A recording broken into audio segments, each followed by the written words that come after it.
Hi guys, welcome to my channel. In this video I'm going to show you something that I discovered on a Nissan NV350.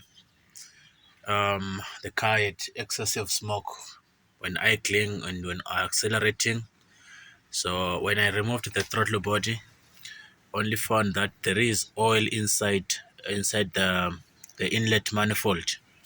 So I had to check the PCV valve, which is the positive crankcase ventilation valve, which is this one here.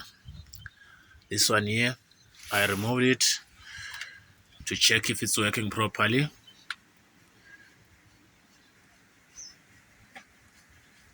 So on removing it, I found that it was clogged.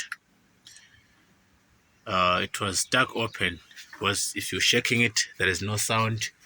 If it's working properly, if I shake it like this, there must be sound, but it's very dirty inside, you can see it. So it's allowing oil in.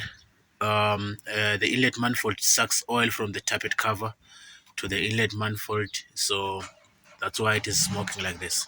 So if you are finding excessive smoke before stripping your whole engine, first try to check this PCV valve, which is the positive crankcase ventilation valve.